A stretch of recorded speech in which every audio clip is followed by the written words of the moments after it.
Hello, my friend. Today I will tell you another long-forgotten legend. Close your eyes and let the magic transport you to Middle-earth. Our journey begins.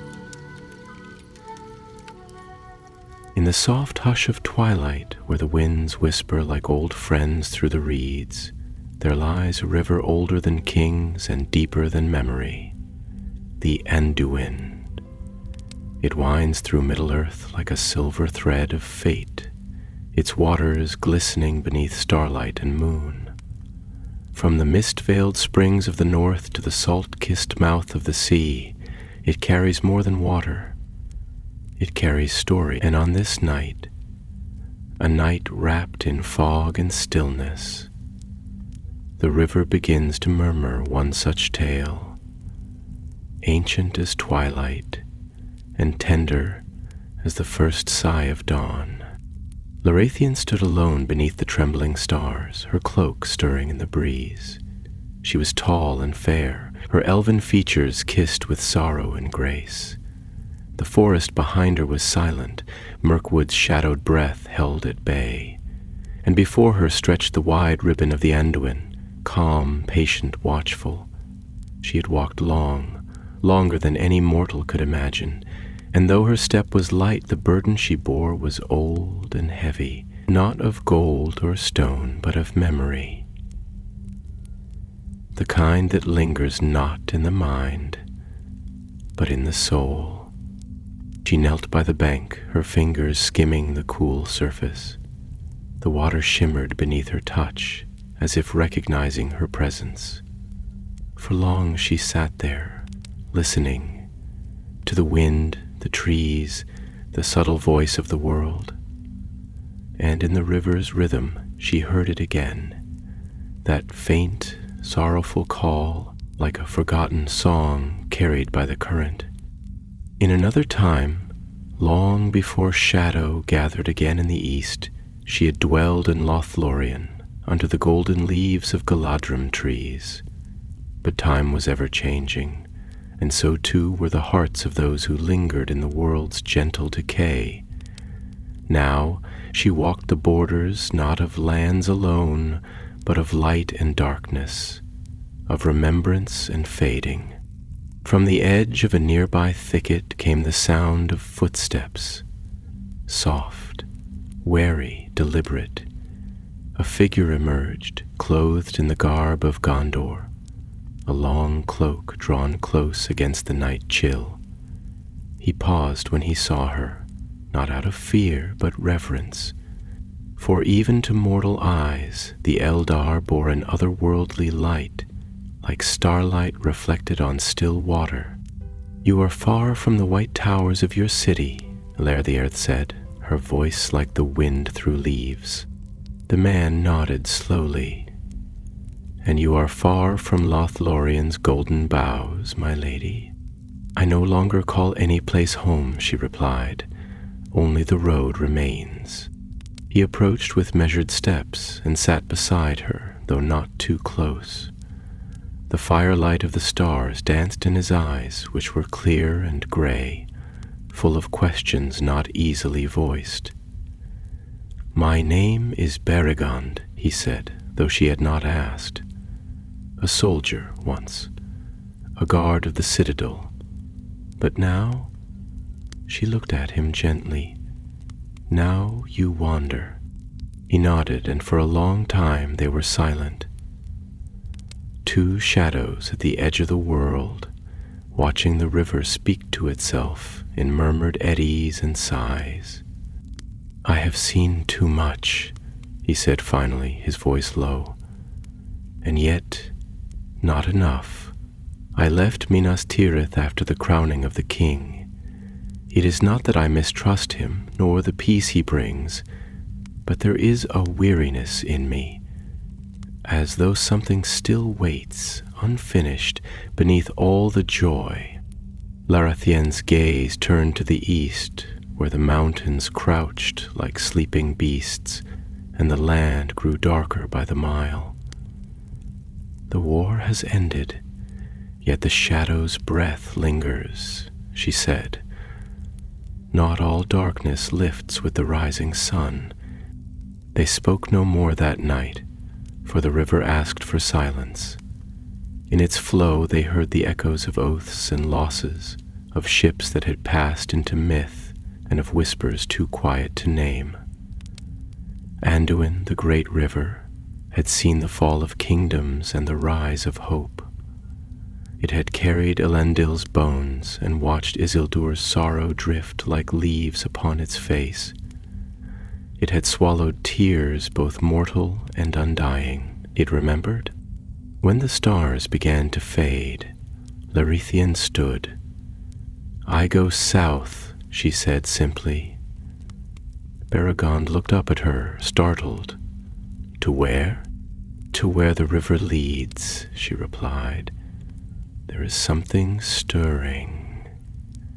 Not as before, not as bold, but old and quiet and dangerous in its patience." Beregond hesitated. His heart, though weary, stirred at her words. He had known battles with sword and flame, but this sounded like something deeper, a war not of land, but of spirit. "May I walk beside you?" he asked. She studied him for a long moment, as if searching the wind for his soul's shape. Then she nodded, once. "So long as you listen, the road does not speak plainly, and the river, it carries truths not easily held." And so, beneath a sky bleeding into dawn, they began to walk. Along the banks of Anduin, where the reeds whispered of old kings and forgotten dreams, they followed the river's path. One a child of starlight, the other of stone and fire. Their feet found rhythm with the current, and the world around them seemed to hush in expectation. The river was wide, and the land to either side unfurled like a forgotten page. Hills rolled softly, forests pressed close, and the sky stretched endlessly above. Birds called faintly in the distance, and the first light of morning caught the mist rising from the water. And though the world had turned toward peace, something ancient stirred in the undercurrents. A memory not yet done. Anduin, the border between light and darkness, carried them onward, and in its flow the tale deepened. The morning spread its gold like spilled memory across the trembling surface of the river, and in its soft illumination, every dew-laden reed, every drifting curl of mist, seemed to sigh with the weight of some invisible history.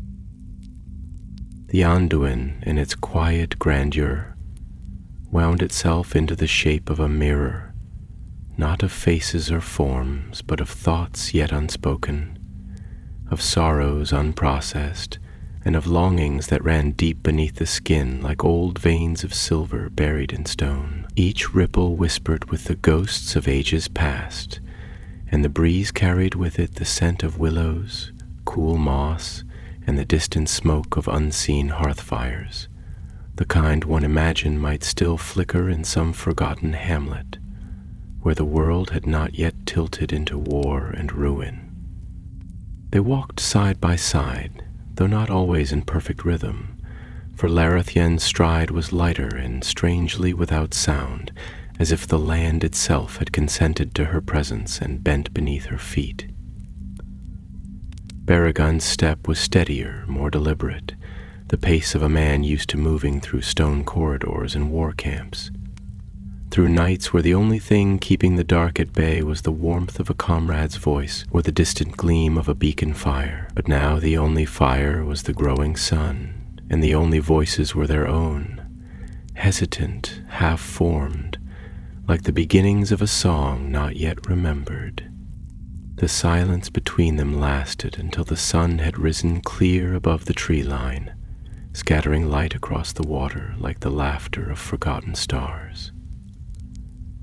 It was Beregond who first broke it, his voice tentative, as though it had not been used in a long time for anything but duty.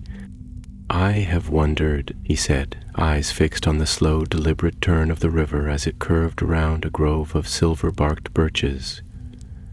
"What becomes of a man when the war he has trained his soul for is finally over? When the sword is laid down not in triumph, but in uncertainty. You see, I once believed, as many do, that the end of battle would bring peace, and that peace in its turn would bring joy. But now that peace has come, it is not joy I find, but an ache, a silence inside me, like a chamber left hollow. It is not unlike grief, though nothing is lost in name, only something less definable, something inward." Larathin turned to look at him then, her gaze not piercing but endless, as though her eyes held not judgment but the full patience of a star watching a sapling grow. When she finally spoke, her voice seemed shaped by the wind itself, soft, layered, and laced with distant mourning. "I have known such silence," she said, "though for us who do not age as swiftly, it comes not at the end of a single war, but in the slow dimming of all things.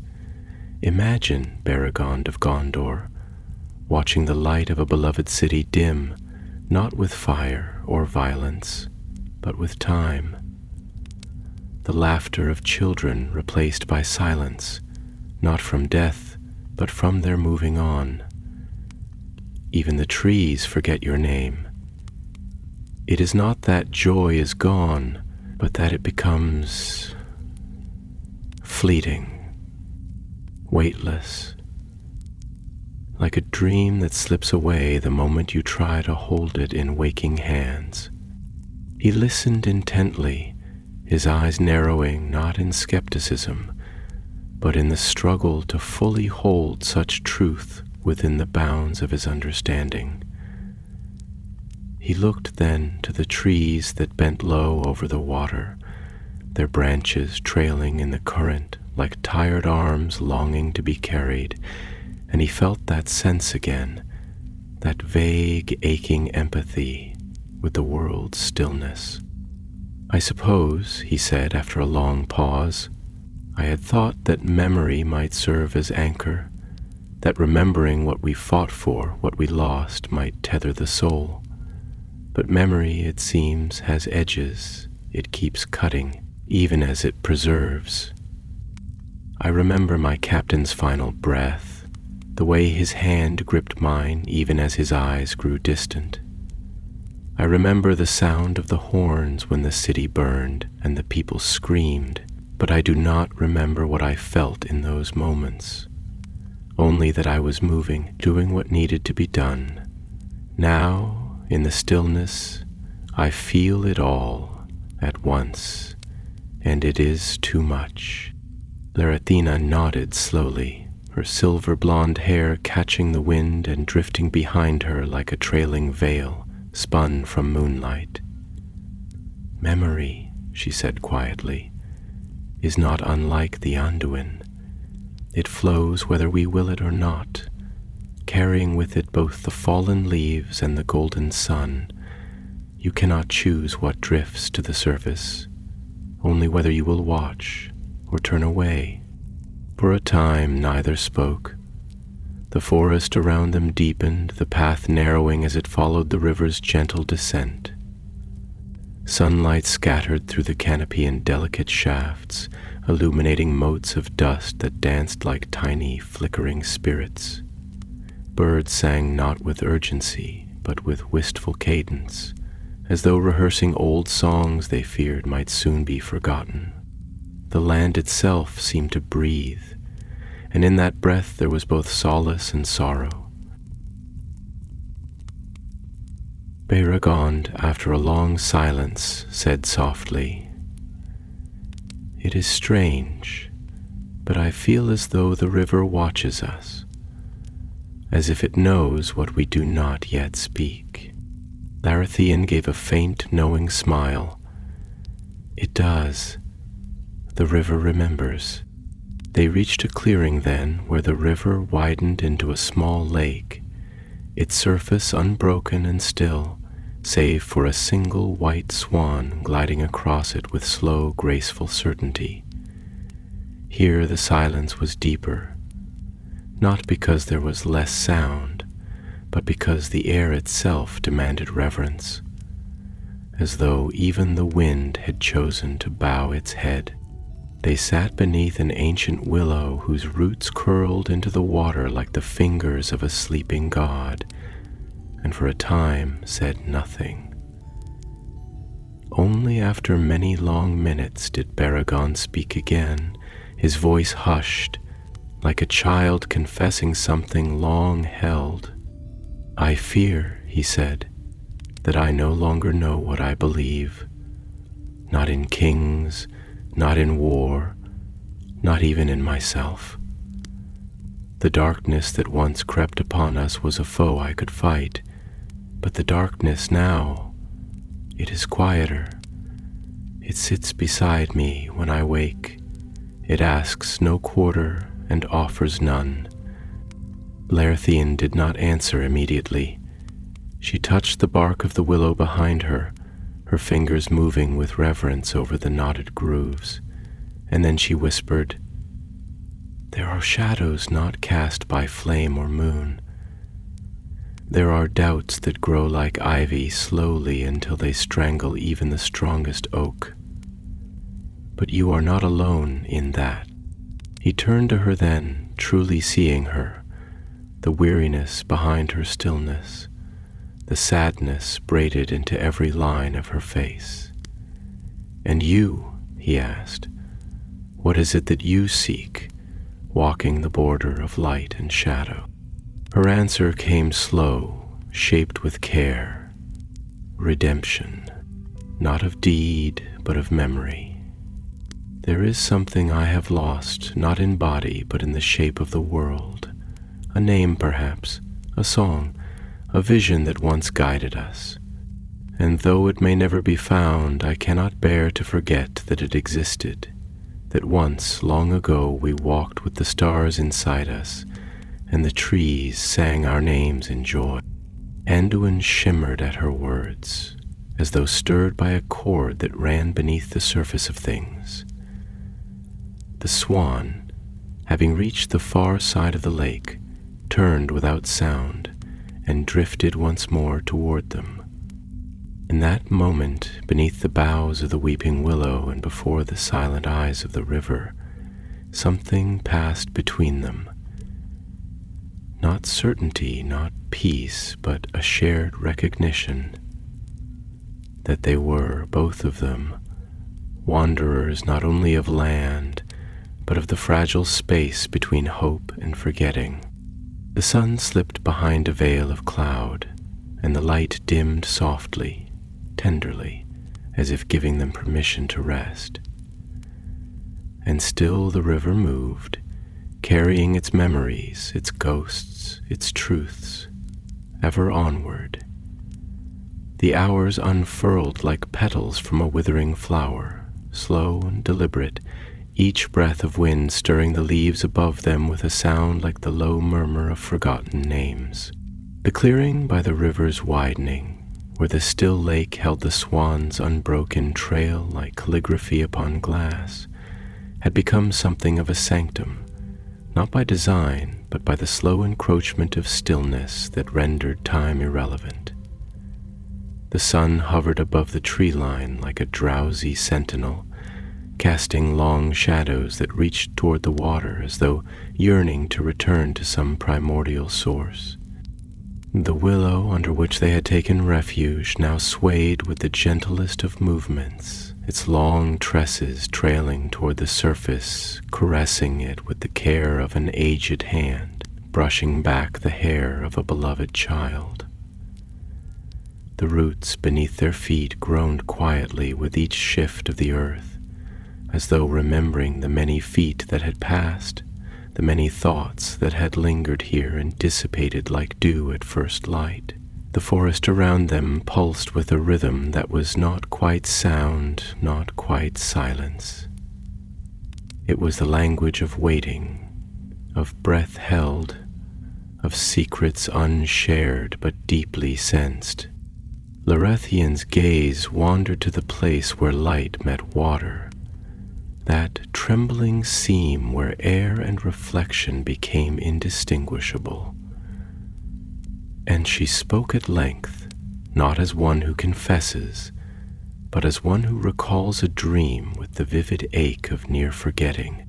There was a time, she began, her voice laden with a softness that seemed born not of gentleness but of fatigue, when we believed, truly believed, that beauty alone could hold back the dark, that to weave songs into the wind and to tend to the glimmering halls of starlight and art was enough, that by embodying harmony we would shield the world from dissonance. But we were wrong, not because beauty is weak, but because we misunderstood what it asks of us. Beauty is not armor, it is a mirror. It shows us what could be, and in so doing, it exposes what is not. Baragon turned his head, watching her profile as the filtered light brushed against the delicate lines of her face, lines not wrought by age, for the Eldar did not wither as men did, but lines made by grief, pressed into the soul like grooves into old marble. I was taught, he replied, slowly at first, as if shaping the words gave them life and weight, that beauty was reward, the reward for order, for peace, for righteousness, that the gardens of Gondor, the banners above the White Tower, the songs sung on feast days were signs that we had done well, that we had earned the right to rest in that loveliness. But now I wonder if that belief was in itself a kind of blindness, because beauty is everywhere, even in the ruins, even in sorrow. And perhaps it is not given as a gift for our goodness, but as a comfort for our endurance. He paused, fingers tracing the edge of a flat stone near his knee, his touch absent, as though searching for something beneath its smooth surface. There is a tree in the court of the king, white and tall. It was said to be a scion of a greater tree from a greater age. I remember standing beneath it after the coronation, thinking that somehow its survival proved we had won. But now I feel it was never a sign of victory. It simply kept living. Through storm, through drought, through fire and ice, that tree did not endure because we were strong. It endured because it chose to. Larethian's eyes turned toward him, and for a long moment she did not speak, allowing his words to breathe, to echo softly into the open spaces of the forest. Then, with the hush of leaves in her voice, she answered. Endurance, she said, is a form of grace, and yet we speak of it too easily, as though it is passive, as though to endure is to merely survive. But true endurance, Beregond, is the decision again and again to remain open, to feel even when it wounds, to remember when forgetting would be kinder. The ones who endure are not the ones who do not break. They are the ones who continue, even as their very soul becomes a patchwork of mended fractures. Her words stirred something deep in him, not pain exactly, but the memory of it, as though she had drawn open a curtain to a room he had locked long ago, and in that room stood a younger version of himself, armor bloodied, eyes wide, not with courage but with disbelief. He remembered holding a dying brother in arms, who whispered of a girl he loved, whose name he never got to finish saying. He remembered how the light had caught on the man's iris as it dulled, not in anger, not in fear, but in acceptance. That moment, simple and terrible, had been buried beneath layers of orders and duty, and now it came back, clear and sharp. "I think," Baragon said, voice low, "that we ask too much of ourselves and speak too little of what is asked. We are told to be brave, to be strong, to fight for light, but not how to grieve for what is lost along the way. We build monuments, sing songs, but we do not make space for the quiet aftermath, for the way a man wakes up in peace and still hears the drums of war in his bones, for the guilt of living when others did not." The swan circled back again, its passage leaving a trail of ripples that lapped gently at the tangled roots. Overhead, a flock of starlings passed in perfect synchrony, their movements like the sweep of a painter's brush across the fading blue of afternoon. The moment held its breath. Larathian placed a hand upon the bark of the willow, as though drawing strength from it. "You are not alone in that," she murmured. "There are many kinds of sorrow in this world, but perhaps the most enduring is the sorrow we do not allow ourselves to speak. The Eldar carry many such burdens. We have known the world in its infancy, seen it bloom with possibility, and watched it grow tired. To linger is to carry the memory of what once was, and to bear witness as it changes beyond our reach." She turned to him then, her expression softened not by pity, but by understanding. "The river does not stop for any of us, Baragon, but if we walk beside it, if we listen, there are lessons in its current. It does not choose its path. It moves where the land permits, shaping, yielding, carving slow wisdom into stone. Perhaps we are meant to be like that, not unchanging, not unmoved, but present, malleable, willing to be shaped even if it means we are never the same again." A breeze stirred then, carrying the fragrance of moss and deep earth, of flowering vines hidden beneath layers of old growth. The leaves above whispered as though affirming her words, and the river, ever onward, sang its quiet song, a lullaby not of endings, but of continuance. Baragon breathed deeply, the scent stirring memories of other forests, other rivers, Ithilien in spring, the fir woods of Lossarnoch, the damp green air of a battlefield before dawn. He closed his eyes for a moment, not to forget, but to hold those fragments together, to let them settle into a whole that did not deny the pain, but honored it. When he opened them again, the world had shifted, not in shape, but in weight. And though neither of them spoke, the silence was no longer hollow. It had become a companion, not of despair, but of deep companionship, forged not in similarity, but in shared longing.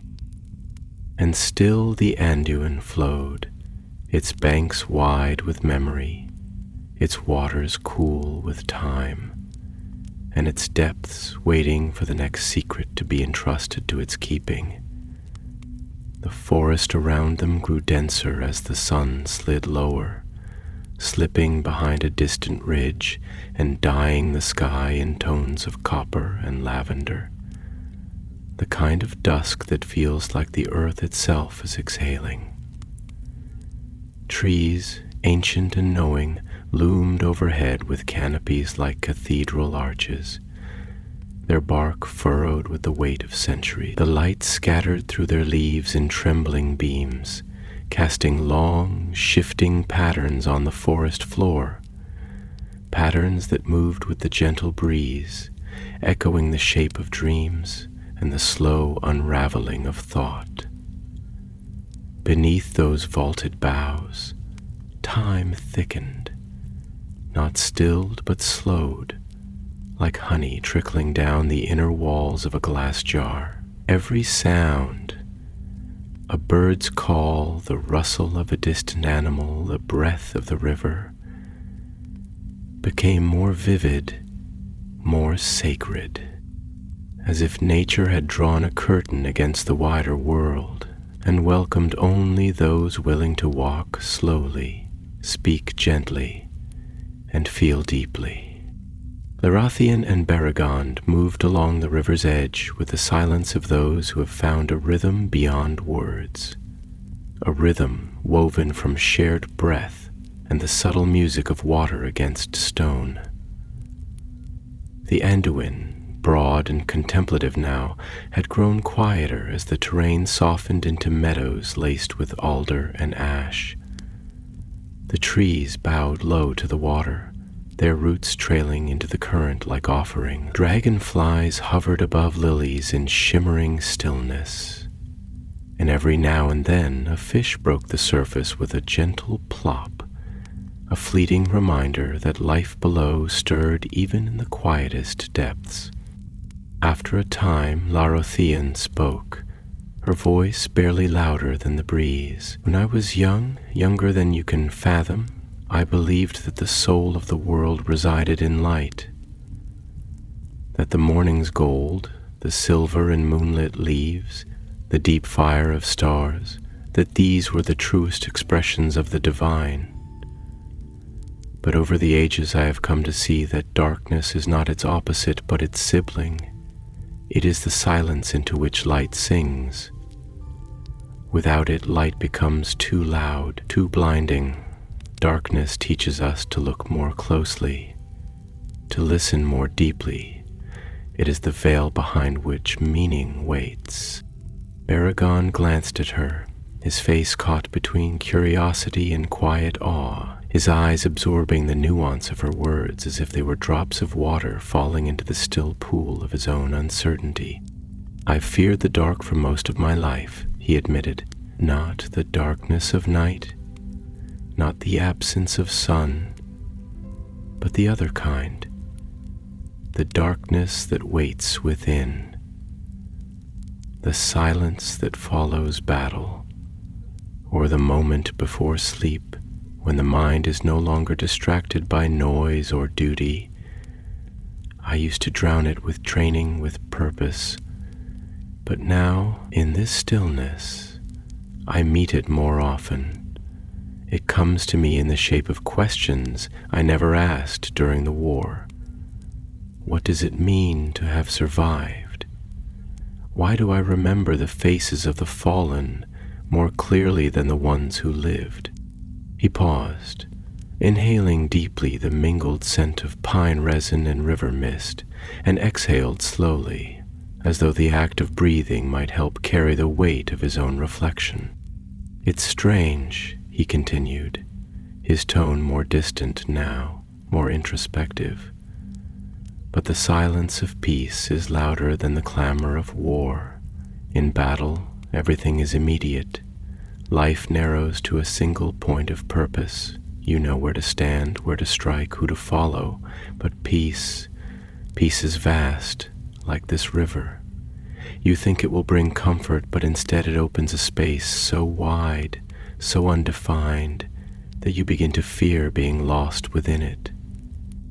Larathian's expression softened into something like kinship, and she slowed her step as they reached a patch where the trees fell back, revealing a stretch of tall grass rippling in the evening wind like a green sea crowned with seed and golden pollen. She stepped into the clearing, letting the tall blades brush against her palms like a blessing or a benediction, and turned to face him fully. "Perhaps that is the true nature of peace," she said. "Not an absence of conflict, but the presence of space, a vast, echoing space where all the things we buried in haste rise to the surface. Peace is not gentle, it is not kind, it is a mirror, and in its reflection we see the faces of those we failed, the promises we forgot to fulfill, the cracks we papered over in the name of survival. It offers no distractions, only depth. Baragon stepped beside her, brushing his fingers against the same wind-stirred grasses. Their touch was delicate, yet somehow grounding, like the hand of a friend who says nothing but stays with you through the long night. He looked out over the meadow, where fireflies were beginning to blink into being, one by one, like thoughts flickering into awareness. "Then how do we bear it?" he asked quietly. "This depth, this silence, this remembering? How do we stand in the space peace gives us without losing ourselves in it?"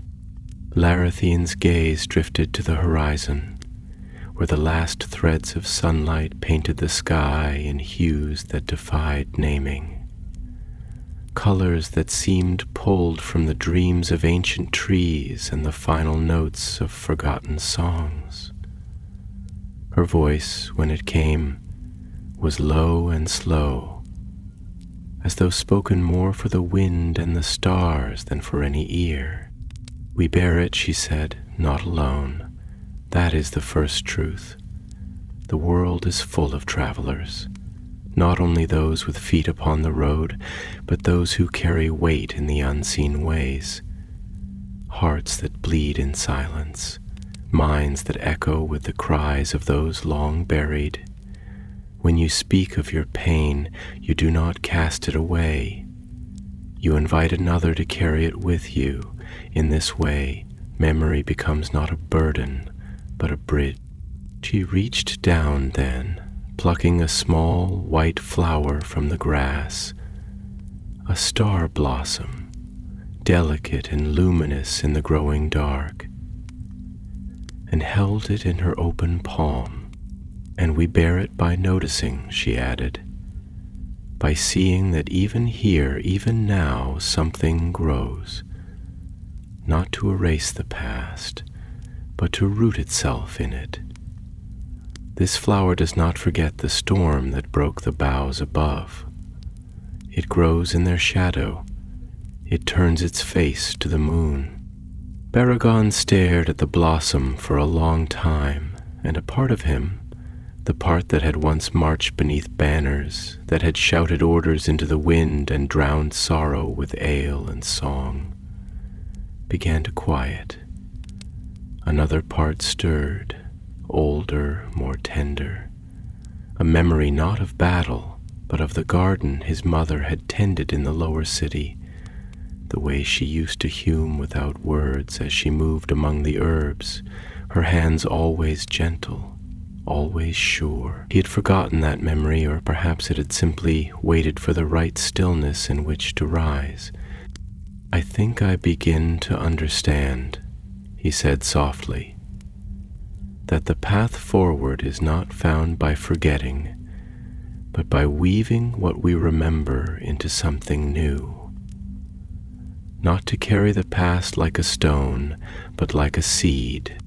Larathine's eyes met his, and there was something there, not triumph, not agreement, but a deep, unspoken affirmation, like the bough of a tree in the wind. "Yes," she whispered, "exactly that." And so they stood, beneath the first stars of evening, in a meadow that swayed with quiet grace. Around them, the forest waited with its boundless patience. Beneath them, the roots of the earth whispered old truths to those who dared to listen. And beyond them, always beyond, the Anduin flowed, silver and slow, bearing not just water but time, and with it the possibility that even in the stillness there is song. Night had deepened its hold upon the land, and in the hushed embrace of shadow the world began to breathe a different language, one composed not of speech or song, but of the secret tongue known only to roots and rivers, to stars and stones. The moon had risen, a silver sentinel veiled in gauze-like clouds, and its light fell softly across the sleeping meadow, painting the grasses and wildflowers in hues of pearl and ash. Every leaf shimmered with the gentlest tremble of dew, every breeze moved as if trying not to disturb the dreaming earth. Trees stood in solemn watch like forgotten kings draped in living robes, their branches lifted skyward not in triumph but in yearning. Somewhere nearby, an owl called once, and then was silent. A lone note in an otherwise perfect stillness. Beregond and Larithian had made a small fire beneath a leaning beech tree, its roots curling like ancient fingers into the damp loam, and the flames crackled softly, their golden tongues dancing in the quiet like the flickers of old memory brought once more into light.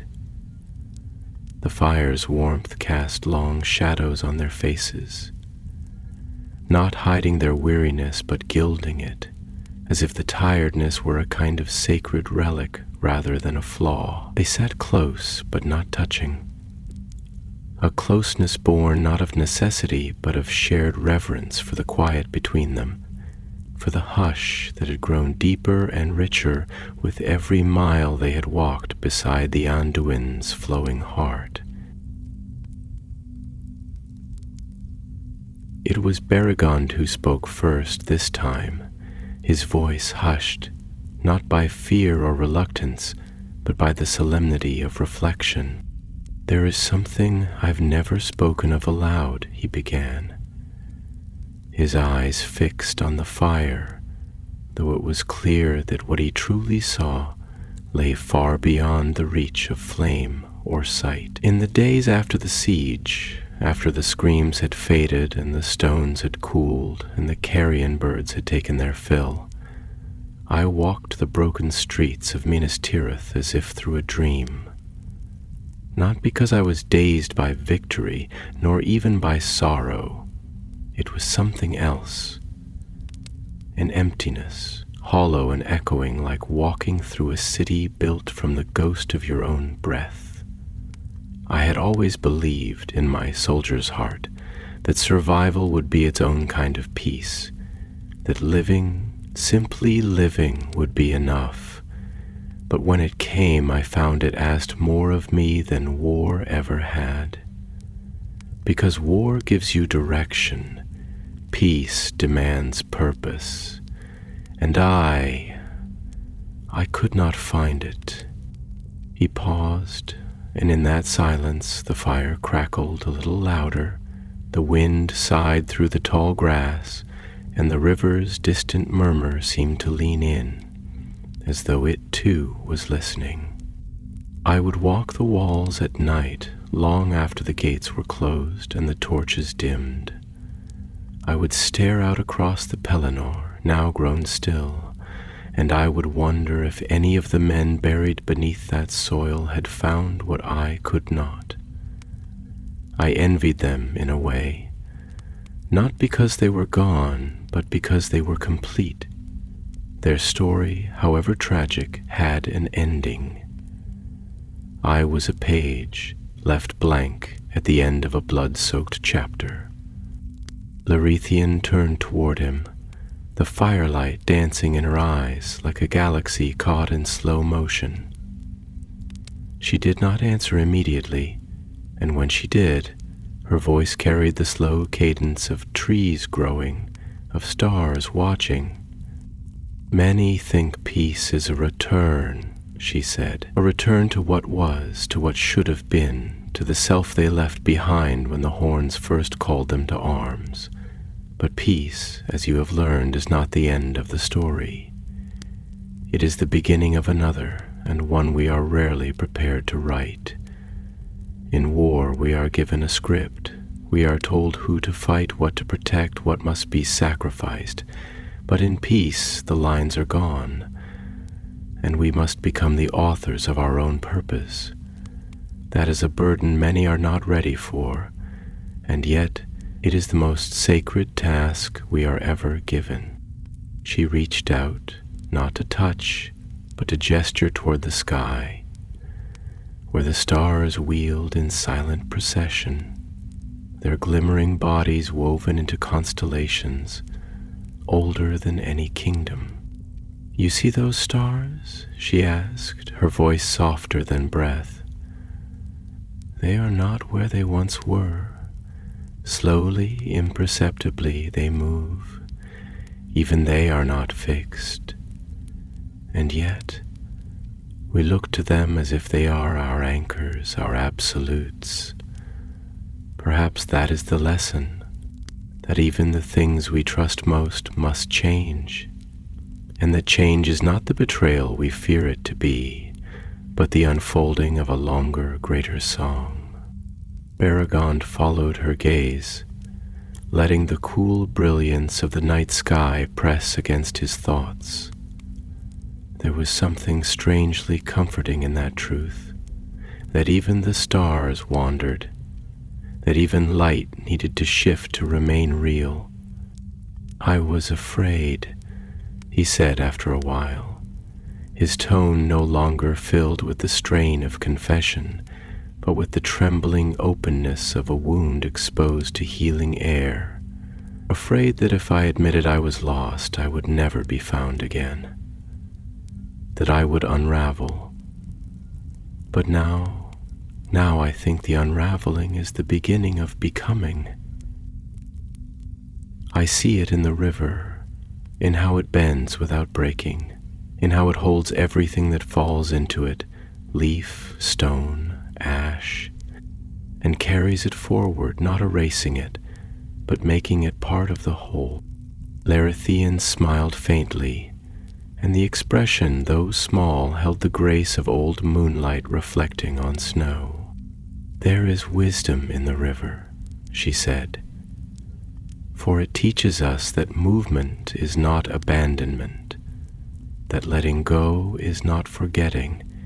It shows us that to flow is to trust the current even when the shore is lost to sight, to believe that we will find new ground, even if it is not the ground we expected."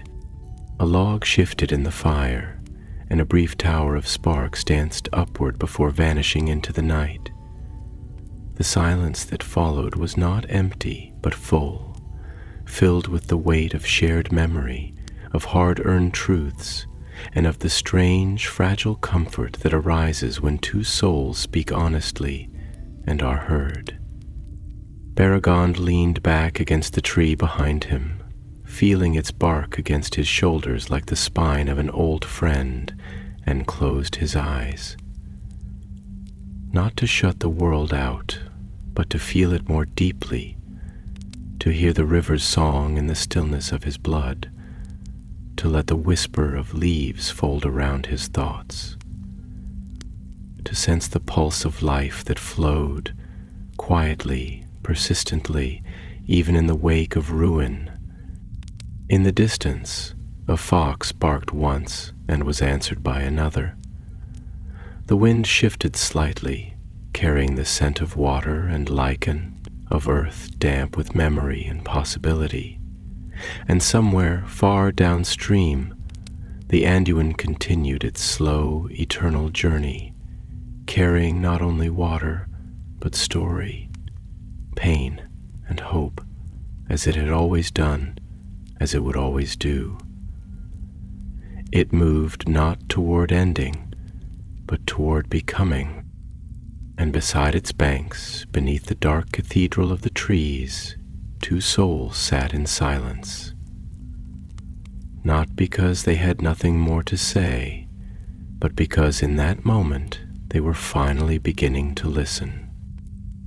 The dawn came not with a sudden blaze of gold, but with a gradual blooming of pale light across the canopy, like the slow opening of an ancient, long-dormant flower. It crept gently over the land, tracing the edges of leaf and stone with the reverence of a painter's brush, warming the bark of trees still slick with dew, and coaxing from the forest a quiet rustle, as though even the wind were awakening from some deep, wordless dream.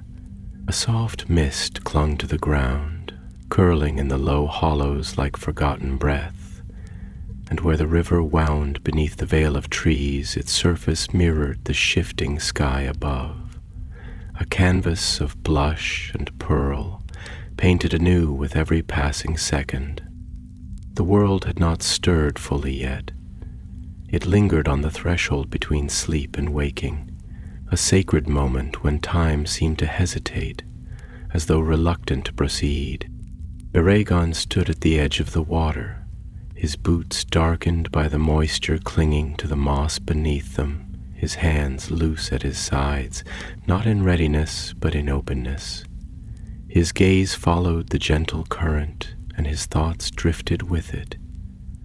Not in haste, not in search, but in slow reflection. The night had passed like a dream without clear boundary, full of whispers and truths that did not feel spoken so much as uncovered, like ancient carvings beneath layers of time-worn dust. He could still feel the weight of Larithrion's words within him, not burdensome, but grounding, like stones placed carefully in a stream to shape its flow without halting its passage. Behind him, she stirred beneath the beech tree, her movements unhurried, like the shifting of wind in tall grass. She rose slowly, her cloak drawn close, not against cold, but as one gathers memory around their shoulders. Her face held the calm of one who had watched the stars speak their long, unending language and understood that silence, too, could be a kind of song. Baragon did not turn to her immediately, but spoke softly, as if to the river.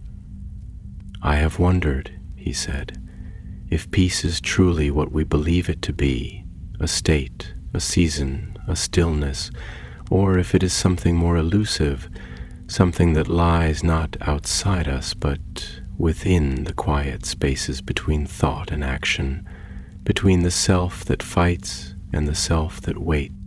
Larithian came to stand beside him, her eyes also following the river's meandering course, though perhaps she watched something deeper within it. Not just water, but the reflections it carried, of sky, of memory, of time's slow unfolding. "Peace," she said, her voice low and rich, "is not an absence. It is a presence. But it does not announce itself with fanfare or triumph.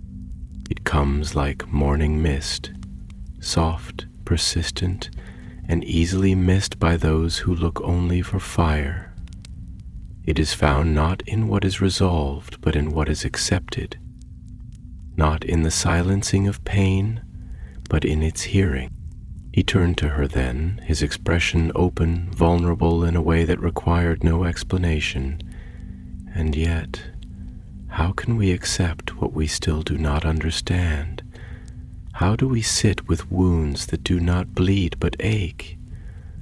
The world does not stop for us to find our meaning. It continues, indifferent, even as we falter." A faint smile touched her lips, not of amusement, but of recognition. "The river does not stop," she agreed, "nor does the wind pause for a leaf to gather courage. But we are not like rivers or leaves.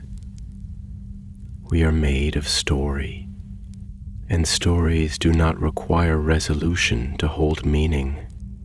A song unfinished may still carry truth. A path wandered even aimlessly leaves footprints.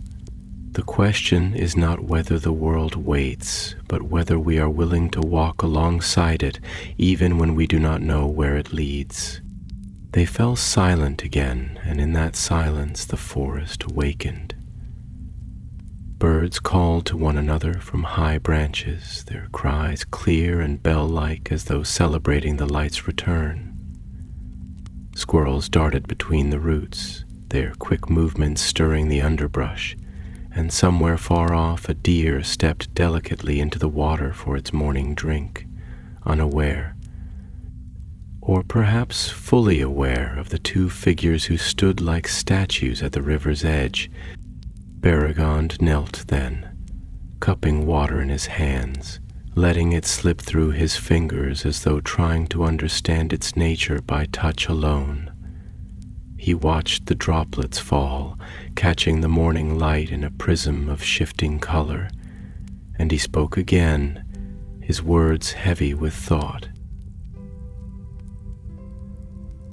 "Do you ever feel," he asked, "that we were made not for these times? That something in us was shaped for an older world, one with clearer lines between good and evil, between duty and desire? The world now is so full of shades, and I have spent so long walking in armor that I fear I no longer remember how to walk in skin."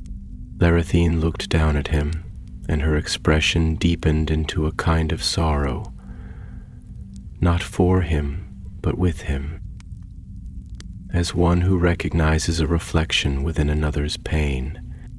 "I have lived through many seasons of the world," she said, "and in each there are those who long for the past, not out of nostalgia, but because the present demands of them a new kind of courage, one for which they were never prepared. But we are never made for a single age. We are made to change, to adapt, not to forget who we were, but to learn who we might yet be. You were not forged only for war, Beregond. You were forged for endurance, for witness, and perhaps now for healing." He breathed in slowly, the scent of damp wood and crushed grass mingling with the faint sweetness of wildflowers unseen. The wind shifted again, and the mist lifted slightly, revealing more of the river's bend, a place where willows grew thick along the shore, their trunks leaning forward like old priests in prayer, their leaves brushing the surface with quiet reverence. "I want to believe that," he said, "that we can be something after the fire, but the world still holds so many shadows. And though the great eye is gone, I feel that darkness has not vanished. It is merely scattered into hearts, into choices, into silence. We still walk the border, do we not? Between light and shadow, between what is easy and what is right." Larathine nodded slowly. "Always," she said. "Anduin is the line, not a wall but a threshold. It does not divide, it joins. And we who walk beside it must decide each day which bank we will tread, not in allegiance alone, but in thought, in word, in the silent things we carry." The river glimmered, gold upon silver, and the morning grew stronger. Insects hummed low in the grasses, and the sky stretched wider, casting the land in the fragile hope of daylight's first full breath. They did not move for some time, as though the stillness itself were a kind of pilgrimage, a way of honoring the gravity of their reflections. But eventually Beregond stood once more, his eyes clearer now, not unburdened, but steadied.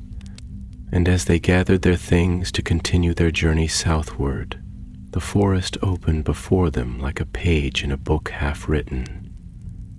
The path was uncertain, the road winding, but in their silence and in their words something had shifted. Not the river, themselves.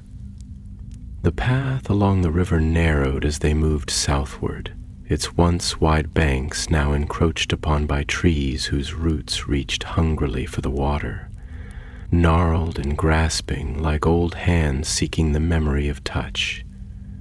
The canopy above thickened, and the light that filtered through it became dappled and uncertain, as if hesitant to fully commit to the land below. The forest grew older here, not just in age, but in presence, in depth. A silence pervaded the air, not hollow, but dense, like the stillness that resides in temples long abandoned, or in the quiet moments between verses of a sacred hymn. Every leaf seemed to whisper in a tongue not spoken but remembered, and the river, darker now, flowed with a hushed urgency, as if drawing them onward toward something not yet named but deeply felt. The world had shifted into a hush, and within that hush thoughts took on weight, not the frantic clamor of the waking mind, but the slow, solemn procession of truths that had waited too long to be spoken. Even the birds here sang differently, their calls lower, more measured, like ancient lullabies sung to the bones of the earth. Larethian walked with a grace that seemed to dissolve the mist around her, her steps barely disturbing the moss-covered ground, and Beregond, though less silent in footfall, matched her pace in reverence, his hand occasionally brushing the ferns that arched over the path, his eyes tracing the curve of branches that bent low with time. It was beneath an old stone outcrop, half swallowed by ivy and veiled in shadow, that they paused. The rock arched like the broken wing of a giant bird, its underside etched with time and lichen, and the air beneath it was cooler, touched with the faint scent of mineral water and the ghost of rain that had not yet fallen. They sat there, facing the river once more, narrower now and swifter, its surface broken by stones that glistened like wet teeth in the sunless light. Beregond spoke first, his voice low and threaded with something hesitant. Not uncertainty, but a kind of awe, as if the shape of his thought demanded not mere utterance, but offering. "I have often wondered," he said, eyes fixed on the flowing water, "if time is truly a river, as so many have said, always moving forward, indifferent, carving its way through the soft and the hard alike. But what if time is more like a garden? What if it circles back on itself, blooms again in different forms, carries echoes of past seasons into the new? I look at this land, these trees, and I feel as though I have stood here before, not in body perhaps, but in spirit, as though part of me was always meant to return." Larethian's expression, contemplative already, softened further. She tilted her head, her gaze distant yet deeply present. "You touch upon something many have sought to name," she said, "and perhaps none have named rightly. For time, like memory, like grief, does not move as we think it does. It folds, it lingers, it imprints itself upon place, upon heart, in ways not easily traced. There are trees that remember the footsteps of kings long buried, stones that hold the echo of songs sung before the first moon rose. Perhaps you have stood here before, not as the man you are now, but as the silence within a heartbeat, as the breath before a word. Time is not a line, Beregond. It is a tide, and we are its foam." He drew a slow breath, letting her words settle around him, through him like the fine mist still drifting over the river's edge. "Then perhaps this ache I carry," he said, "is not mine alone. Perhaps it is the ache of those who stood here long before me, the pain of 1,000 partings, 1,000 beginnings. It comforts me strangely to think that I am not the first to ask these questions beneath these trees." "No," she whispered, "you are not." For a while the only sound was the river, its voice soft yet insistent, like a child tugging at a sleeve to be heard.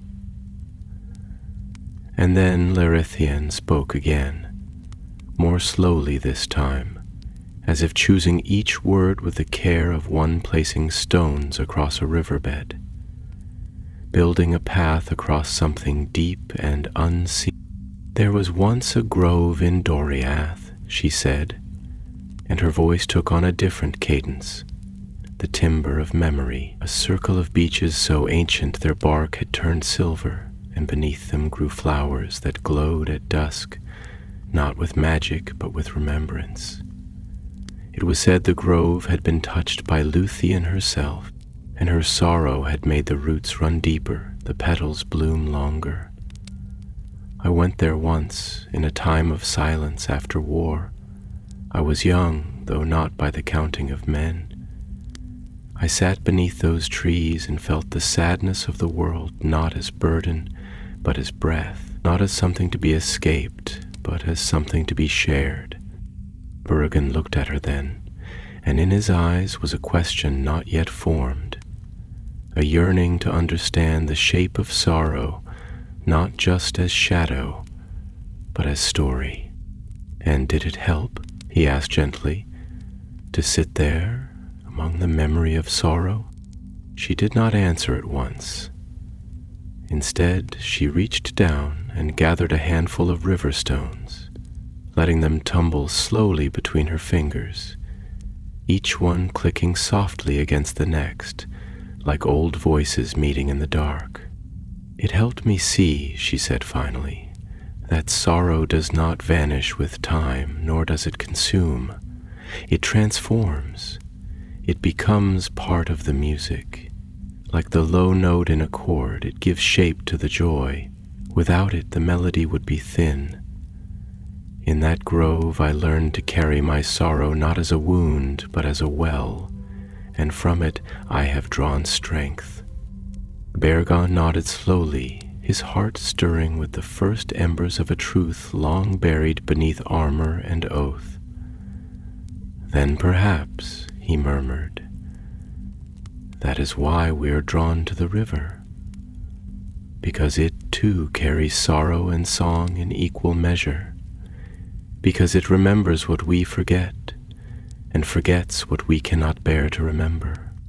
She looked at him, and there was something like pride in her gaze, not the pride of victory, but the pride of recognition, of witnessing another soul begin to see its own shape clearly.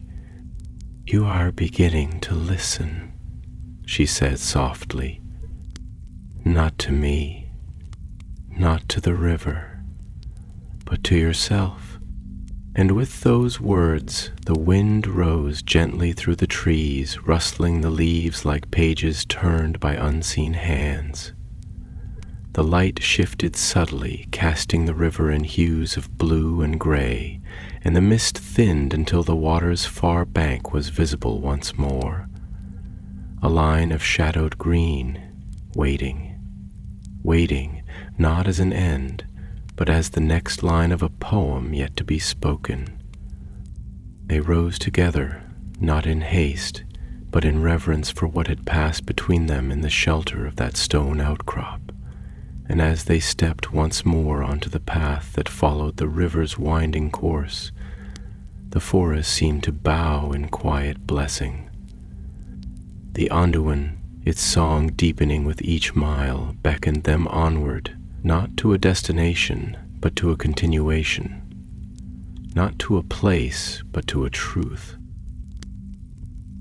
And in their silence, the trees whispered, the stones listened, and the river remembered. The forest began to thin, not in bareness, but in openness, as though the trees had decided to step back, to give room to the sky, and the land unfolded into a wide and undulating plain marked with scattered copses of elm and yew. The sun now stood higher in its slow ascent, cloaked in a veil of high, gauzy clouds that softened its gaze to a pale gold, like light filtered through memory. Beneath that glow, the river shimmered with quiet authority, neither roaring nor idle, its waters moving with the gentle insistence of ancient things that know their way. The air was alive with scent and texture, the faint sweetness of blooming wild thyme, the loamy breath of freshly turned earth near the bank, and the cool mineral exhalation from the river's flow. The wind had taken on a more playful shape, tugging at cloaks and hair like a child waking from a nap and seeking its parents' faces in the sunlight.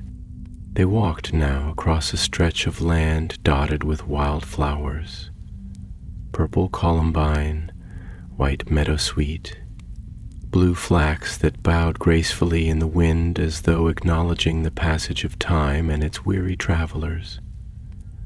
The path they followed was no longer marked by stone or beaten soil, but was instead a ribbon of instinct, a sense shared between the two of them that the river must be kept to their right and the land must unfold without force. There was something sacred in this directionlessness, something liberating in the absence of certainty. Baragon, moved by the hush of the landscape and the weight of the unspoken, spoke again, though his words emerged slowly as though drawn from deep within. "There's a question I have long feared to ask," he said, eyes tracing the curves of the hills where sheep once might have grazed, their presence now reduced to the memory of paths pressed into the grass, not because it is dangerous, but because the answer, if spoken aloud, might alter the shape of my heart forever. And yet I feel it stirring now, the way the wind stirs a curtain in a forgotten room. Larathian glanced toward him, her eyes soft with encouragement and patience, and said nothing, allowing the silence to act as the canvas upon which his thoughts might paint themselves. "I wonder," he continued, "whether we truly belong to ourselves, whether our choices, these things we call freedom, are real, or merely echoes of deeper patterns laid down before we drew breath. I think of the wars, the kings, the alliances, the griefs passed from father to son, and I wonder, are we not all walking paths already worn into the world by those who came before us? Are we not merely playing our roles, rehearsed over generations, without ever knowing who wrote the script?" His words hung in the air like incense, fragrant with longing and the smoke of uncertainty.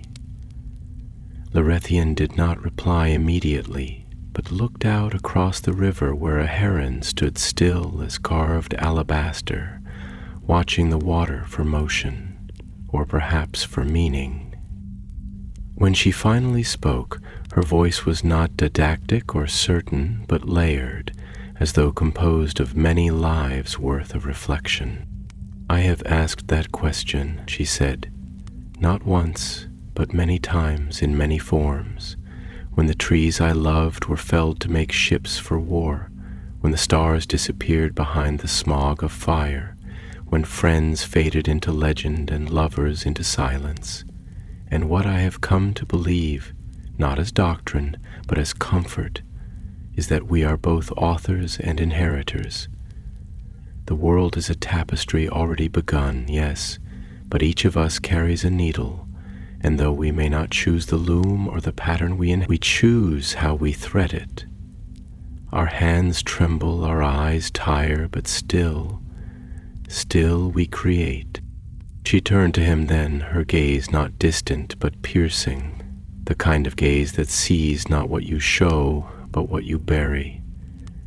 "You are not just the child of your past, you are the parent of your future, and what you plant now, in thought, in sorrow, in kindness, will bloom long after your name is forgotten. That is the freedom we possess, not to erase the past, but to make something new of it." Baragon exhaled, and in that breath was the release of something unnamed, something that had weighed upon him not as a single wound, but as a slow erosion, the way a shoreline changes, not in a day, but in the patient wearing of each wave.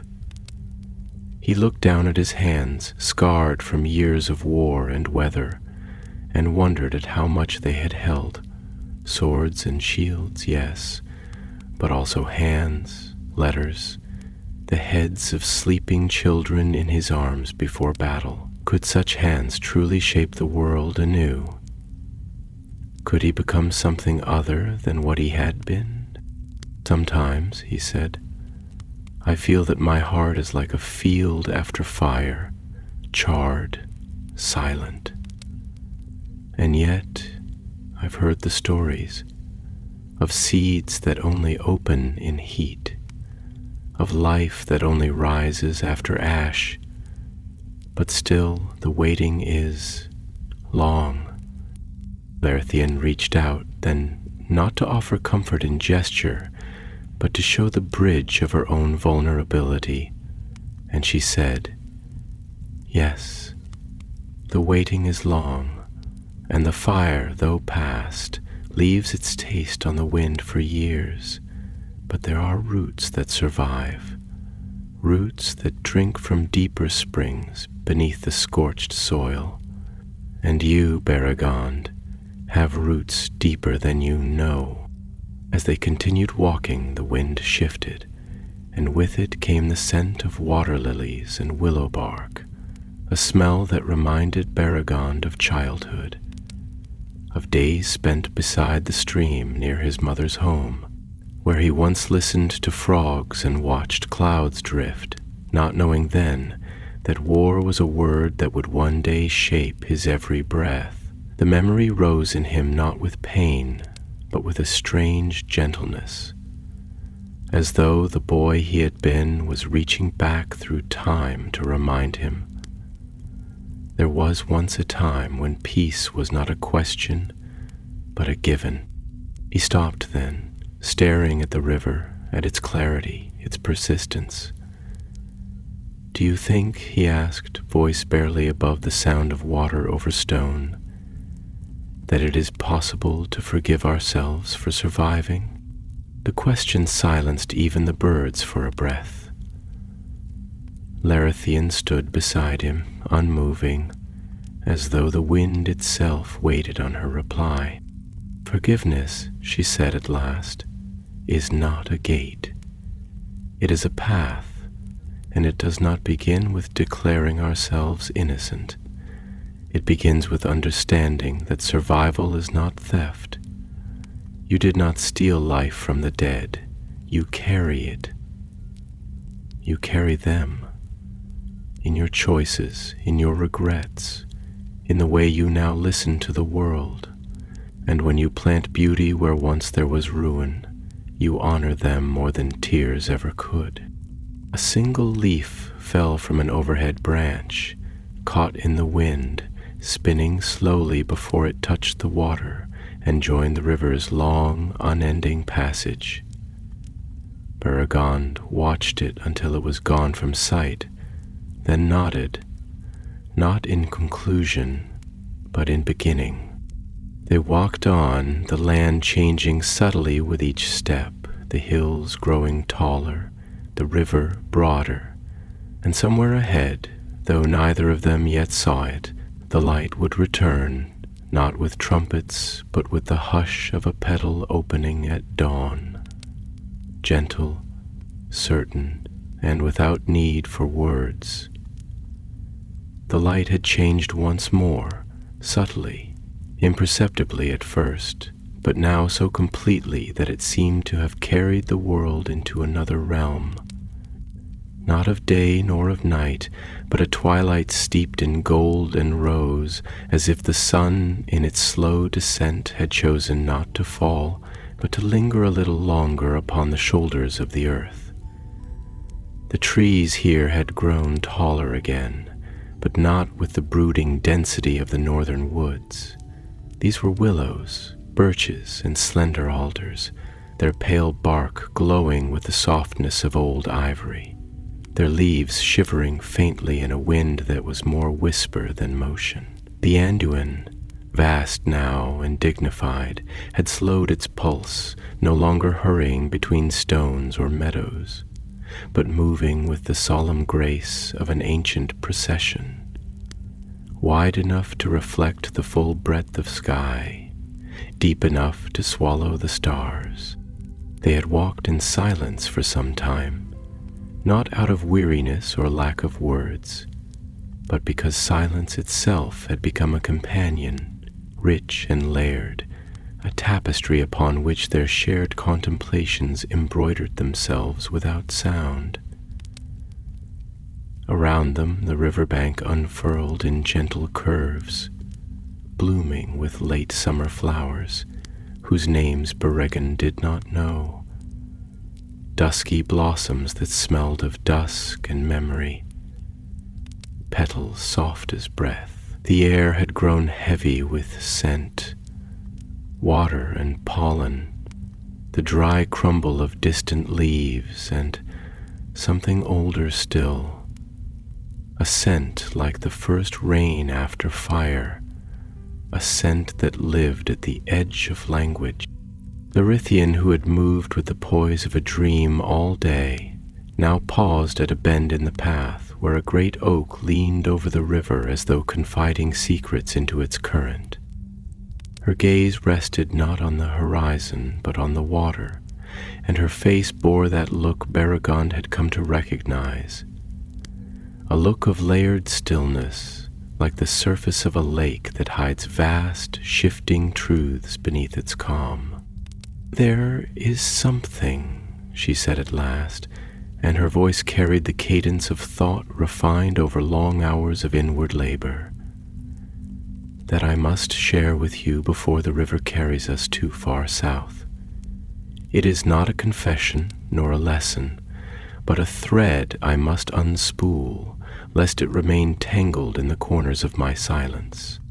Beregond turned to her, his expression not inquisitive but receptive, the kind of stillness one finds in ancient libraries, in sanctuaries of wind-carved stone. "Speak," he said simply. "I am here."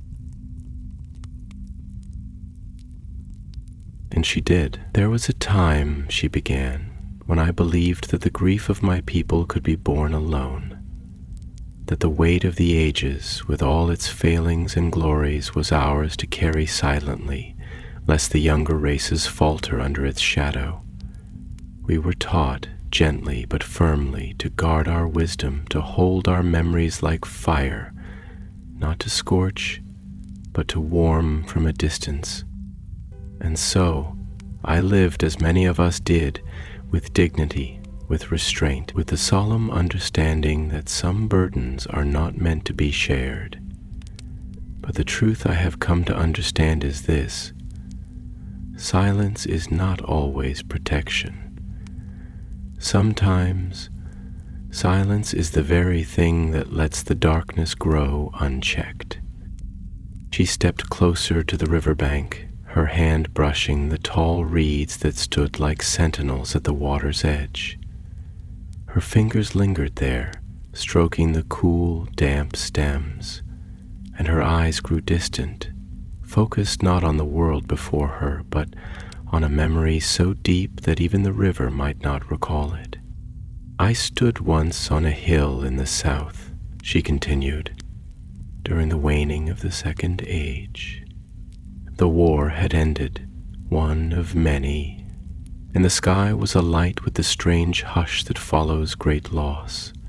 Beneath me lay a plain littered with armor and ash, and the wind carried the scent of endings. A mortal child, no more than 9, approached me. His eyes were not full of fear nor wonder, but of confusion, and he asked me, was this the price of hope? I could not answer him then. I turned away. I let my silence be his inheritance. Her voice, though even, trembled beneath the surface, like a taut string held in restraint. "And I have carried that silence ever since," she said. "But now, walking beside this river, beside you, I wonder, Perhaps the price of hope is not silence, but speech, not solitude, but the courage to share our uncertainty. Because hope, I am beginning to believe, is not a light one sees at the end of darkness. It is a hand reaching through it.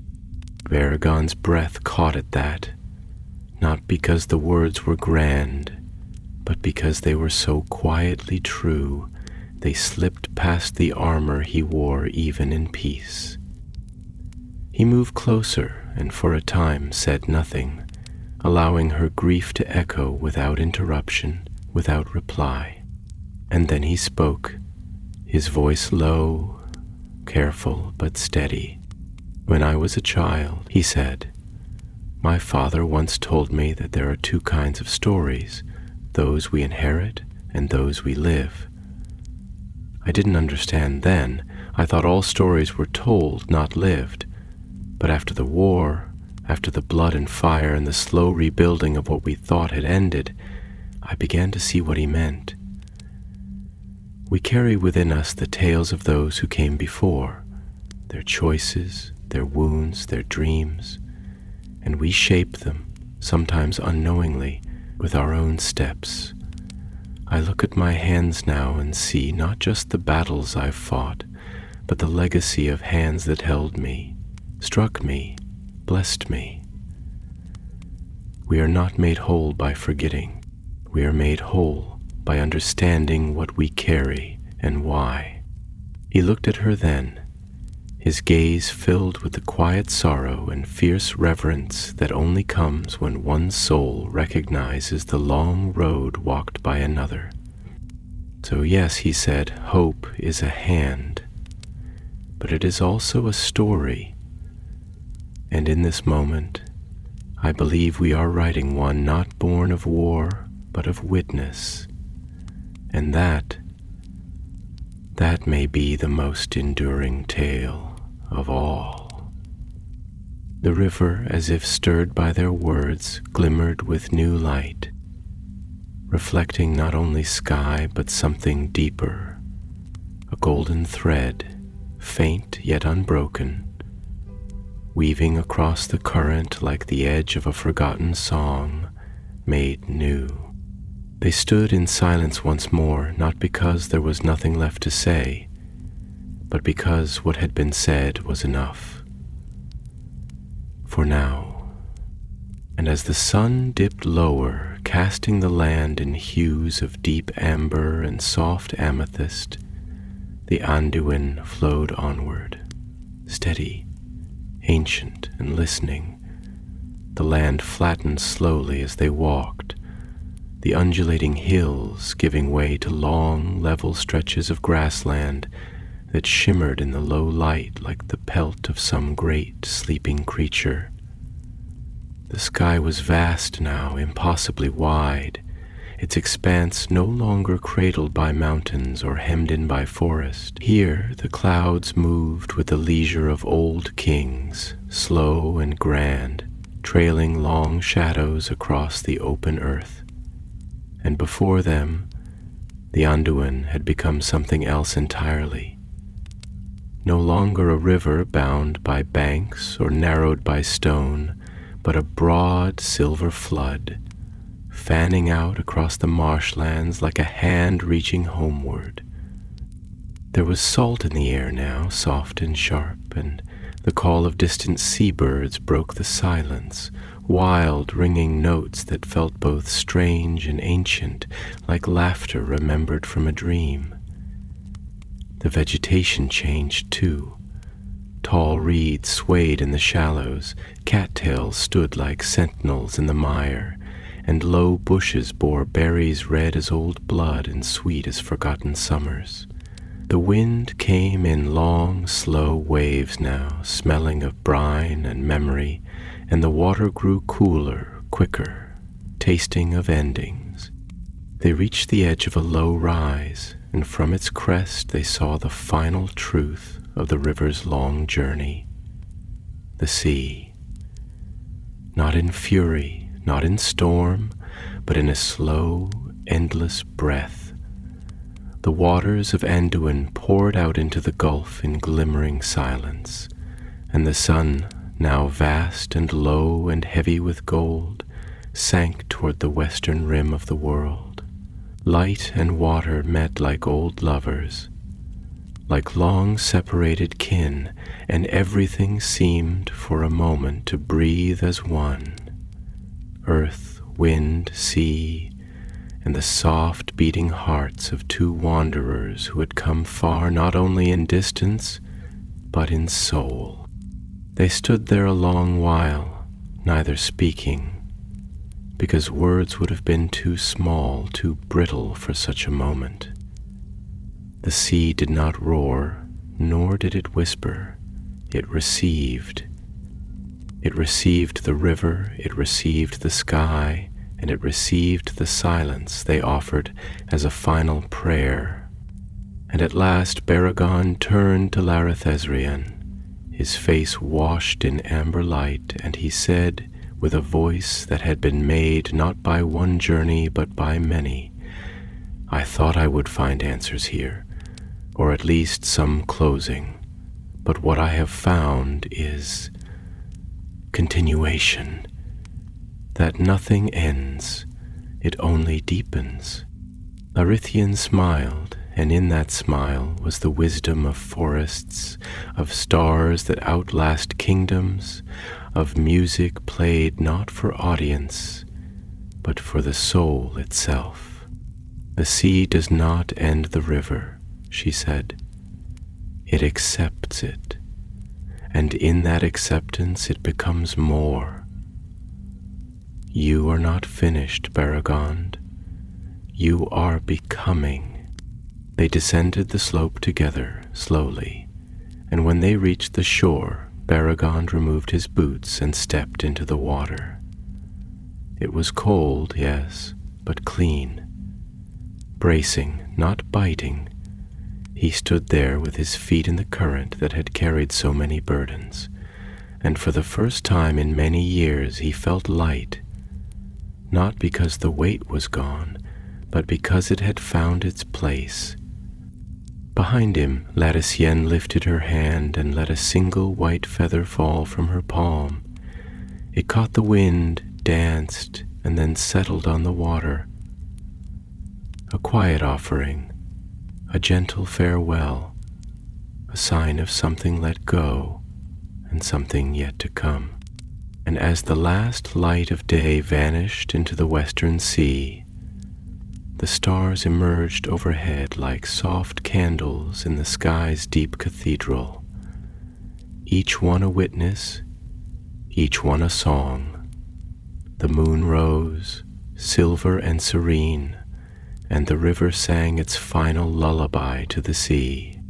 And they stood there, one who had walked through war and silence, one who had lived through the fading of the first light.